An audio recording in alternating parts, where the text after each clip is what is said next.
Chapter 7. Robbie sat up with a start. A snake! How'd we get a snake in here? No way was I going to sit and explain how I knew there was a snake in the car while it crawled around me somewhere in the dark. It might even be a rattler getting ready to strike. I squirmed, feeling for the door handle. No way was I staying in the car with a snake. Just get out, I yelled to Robbie. We gotta get out of the car now. Both the front and back doors opened at the same time and we jumped from the car. Ow, yelled Robbie. I think I stepped on something. He hobbled to the front of the car and examined the bottom of his sock in the glare of the headlights. I don't see anything on my foot. I guess the ground was just hard. It wouldn't have hurt if I had my shoes on. Then he looked at me. Why do you think there's a snake in the car? We've had the windows shut and the doors locked. Maybe you were just dreaming. Well, not exactly. Yeah? Well, what exactly then? Robbie looked part asleep, part confused, and part mad. Well, I had to go to the bathroom. Yeah, and well, I went to put on my shoes so I could go out a little ways into the desert. I thought we were supposed to leave our shoes outside for them to get water. What'd you do with the water that was in your shoes? I put it in yours. Well, thanks a lot. Robbie, I shouted. There was silence in the desert night as the two of us glared at each other. But then I decided that maybe if I went over exactly how the snake got in the car, I could think how to get it out. So I said, I got one shoe on, see? And I pointed to my foot to show him it wasn't just my imagination. Then I went to put the other one on. Everything happened so fast from there, but I think when I bent down to pick up my other shoe from the ground, a little field mouse ran onto it. And then suddenly, I thought I saw this big snake coming at my shoe from under the car. Then part of it rose up off the ground, and the whole thing slithered into the car real fast. That's when I screamed and told you to get out. Robbie looked at me for a minute, and then he bit his lip. Okay, if you think that's what happened, then I guess we better find out. We decided to walk back to the car door and open it. That way the inside light would go on and then maybe we could at least see the snake.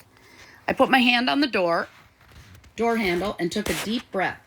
Everything had happened so fast with the mouse and my shoe that I wasn't sure if we'd see nothing or if a big poisonous snake would spring at us. I opened the driver's car door and jumped back just in case the snake was ready to strike. Robbie stared through the passenger side window onto the now lighted seat. Holy moly, there's a big snake on our front seat. That's what I've been trying to tell you, I shouted, slamming the door shut again. I can't believe it, Robbie said over and over again. I told you it was there. Scott, we got to do something. There's a snake sitting on the front seat of the car, and we're out here where there's probably a zillion other snakes just waiting to bite us or squeeze us or something. He looked sort of glassy-eyed. What are we going to do? I ran my hand through my hair. I didn't know what we were going to do. I didn't want to stay out here all night any more than Robbie did. There were lots of strange noises, and all we could see was the path lighted by the headlights. Who knew what was out there in the darkness just beyond the headlights? I've got an idea, Robbie said. Why don't we turn the radio on real loud and leave the car door open? Maybe that will bother the snake's ears so much that it will crawl away from the music. I looked at my little brother. I don't think snakes have ears. You got a better idea? There was a loud hooting sound in the distance, and Robbie and I both jumped. Okay, we'll try it, I said. I didn't think it would work, but I didn't have any better plan. We crept back to the car door and stared into the window, but without the interior light on, it was too hard to see anything. So, you want to open the door this time? I said. After all, Robbie was always complaining that I took over just because I was older. Okay, he said, and then you reach in and turn on the radio. And be really careful because when we looked before, the snake was curled up on the seat right next to the radio. I don't know, Robbie. What if the snake is still right there? I don't think I could get my hand away if it started to strike. Robbie sighed. Maybe it isn't such a great plan. Robbie and I looked at each other, each of us feeling fear and frustration. Finally, I said, Why don't we at least open the car door and see where the snake is? Maybe it moved away from the radio. Of course, we had no idea what to do if the snake was still right by the radio, but there didn't seem to be any other thing to do except open the car door and see where the snake was. I put my hand on the doorknob, took a deep breath, threw open the door, and jumped back in case the snake was right there. Robbie jumped too, and we almost tripped over each other. No snake emerged from the car, and keeping the open door carefully in our sight at all times, we walked back toward the car. With the light on inside, it was plain to see that the snake hadn't moved. It was big, and it had black, whitish yellow, and dark red on it. Robbie whispered, "Is that a rattler?" "I don't think so," I whispered back. "But it could be. I don't want to find out. It doesn't look very friendly." We decided it was just too dangerous to try for the radio. And besides, we didn't know if snakes really moved away from music or not. We climbed upon the hood of the car and sat down. That way we could stare through the front window at the snake and see if it crawled out. Meanwhile, we'd be off the ground in case the snake had any friends slithering around looking for it. Robbie's and my eyes glared through the windshield at the snake. If iPower could have moved it, that snake would have been gone. Instead, it seemed perfectly content to be coiled up on the front seat of the car, and why not?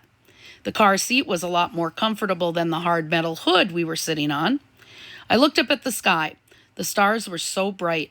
I could easily see both the Big and the Little Dipper. I'd once read a book about a guy who used the stars to guide him, and I wished I could remember how he'd done it. After a while, my rear hurt from sitting on the hood. Robbie said he was more tired than he'd ever been in his whole life, but he didn't plan to sleep until we could get back into a locked car. That worried me. I knew that we were going to have a really hard day tomorrow. We needed all our strength, and that meant we needed to sleep some tonight. But how to get the snake out and us into the car, I just didn't know. "What's that?" Robbie whispered. There was a strange noise off to the right. "Probably nothing," I whispered back. "What kind of nothing makes that kind of noise?" "I don't know." Robbie wrapped his arms around himself. "Scott, we got to get back in the car. We really do." I thought and thought until I thought my brain would burst. "Okay, I got it. We'll get the jack out of the car. Since it's strong enough to hold up the car, it ought to be strong enough to kill a snake, right?" I was beginning to feel my heart pump. Now this was a plan that could work. "I'll take the jack and I'll hit the snake. Then the snake will be dead and I'll use the jack to push it out of the car." I raised an eyebrow. "Pretty good idea, huh?" Robbie looked at me. "I think it's a great idea. Really. I think it was so smart of you to think of, but... Now, don't get mad or anything. I'm not saying this to be mean, but I think I should be the one to hit the snake." "You? Yeah, in baseball you miss so much of the times. Scott, we can't strike out when it comes to the snake." I started to say something mean back to him, sort of reflex action, but I had to admit that he was right about whose aim was better. Robbie was the leading hitter on the baseball team. He was better than a lot of the older guys. Still, I thought I should be the one to take the risk with the snake. After all, I was the older brother. I went around to the back of the station wagon. I was pretty sure that when Robbie saw how heavy a jack was, he'd change his mind about who should use it. We climbed over the roof of the car and leaned over the back of it. I grabbed the station wagon's back door handle. Swinging the door open, we peered upside down into the back of the car. Robbie, you know where the jack is." "Nope. I don't think I've ever seen a jack except on TV when I saw guys fixing flat tires." Truthfully, that was the only place I'd ever seen one. On TV, they'd just opened the trunk of the car, and there'd been a spare tire and a jack. The only problem with that was that a station wagon didn't have a trunk. Maybe a station wagon didn't have a spare tire or a jack either. I began to get a sinking feeling, but I didn't give up. Much as I hated to, I climbed off the car. Standing on the ground, I stared again into the back of the station wagon. There was a third seat that could be pulled up out of storage space in the back, and I released the levers and pulled, hoping to see a jack. I looked in the wells in the back. but zip, nothing, no jack. I rubbed my eyes. Why couldn't anything go right? Come on, Robbie. Let's climb back on the hood of the car and we'll try to think of something else. When we were sitting on the car and staring through the windshield, we could easily see the snake on the front seat. It was creepy looking. The headlights didn't seem as bright to me as they were before, and I began to worry that if we didn't think of something pretty soon, we were going to be sitting out here on the hood of the car in pitch black darkness. Staring ahead, I could see a small Palo Verde tree in the headlights. Robbie, I said slowly, thinking as I spoke, see that tree over there? I'm going to go get a branch off of it, and we'll use the branch to push the snake out of the car. Okay, Robbie said wearily. I had only one shoe on. The other foot was barefoot. I'd been walking around the car very carefully, but the Palo Verde tree was a ways away. I couldn't risk getting cactus stickers in my foot, so I decided I would have to hop to the Palo Verde tree. I was really sorry that I'd ever taken off my basketball shoes in the first place. It was a dumb idea. By tomorrow, whatever water they'd gathered would probably have soaked into the shoes anyway.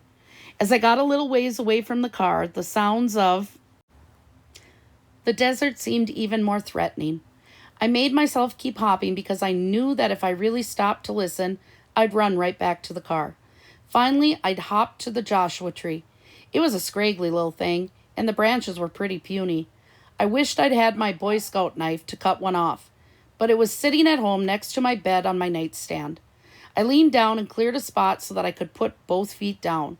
Felt great to stand on 2 feet, but I worried a lot about my bare foot. I knew there were scorpions and all kinds of other yucky bugs out there, and I hoped my bare foot wouldn't make a tempting target. I found the smallest long branch on the tree, and I began to twist it back and forth, then up and down. I was panting with effort, and the dumb branch still clung to the tree. The next thing I knew, something was coming up behind me. I jumped around, screamed, and made a fist. I might only have one punch, but whatever it was, I'd give it my best shot before it attacked. Don't hit! It's me! It's just me! Robbie yelled. My heart was pounding 1,000,000 miles an hour. What are you doing here? I gasped. You scared me to death. Sorry. While I was sitting on the hood, I saw something gleaming in the headlights. I got off the car to see what it was, and guess what? It was a tin can. I took my shoes, poured the water from my shoes into the can, and look, I'm here. Of course, my shoes are a gross mess, but at least I have them on, and we still have the water. Robbie looked proud of himself. I was proud of him too, and I told him so. Maybe I didn't give my little brother enough credit. Together we worked on the tree branch. It certainly didn't want to leave that tree. Finally, we got it free and we headed back to the car. I held onto Robbie's shoulder as I hopped my way back. When we reached the car, we approached the open door very carefully. A first glance told us that the snake wasn't still on the seat, and almost in unison, Robbie and I looked down at our feet to make sure nothing was slithering toward us. Then we noticed the snake. It was still in the car. It had just moved to the floor. Exactly how are we going to do this? Robbie whispered. That branch isn't very heavy. If we hit the snake with it, he might just get mad instead of dead. I looked at the snake. It couldn't possibly have grown since we'd been out getting the branch. It must have just spread out a little more. I gulped. I guess we're just going to have to use the stick to shove him out.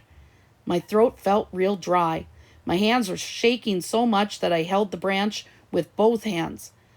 Go around and open the other door and then come back over here.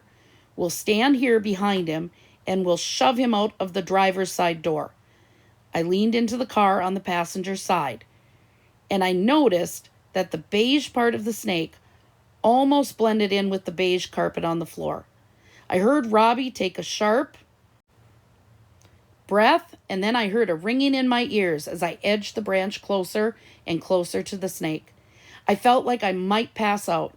The ringing got louder, and then I felt the stick touch the snake. It took all the willpower I had not to scream and pull the stick away. Instead, I made myself put the stick next to the middle of the snake, and then I pushed as hard as I could toward the open door. There was a hissing sound.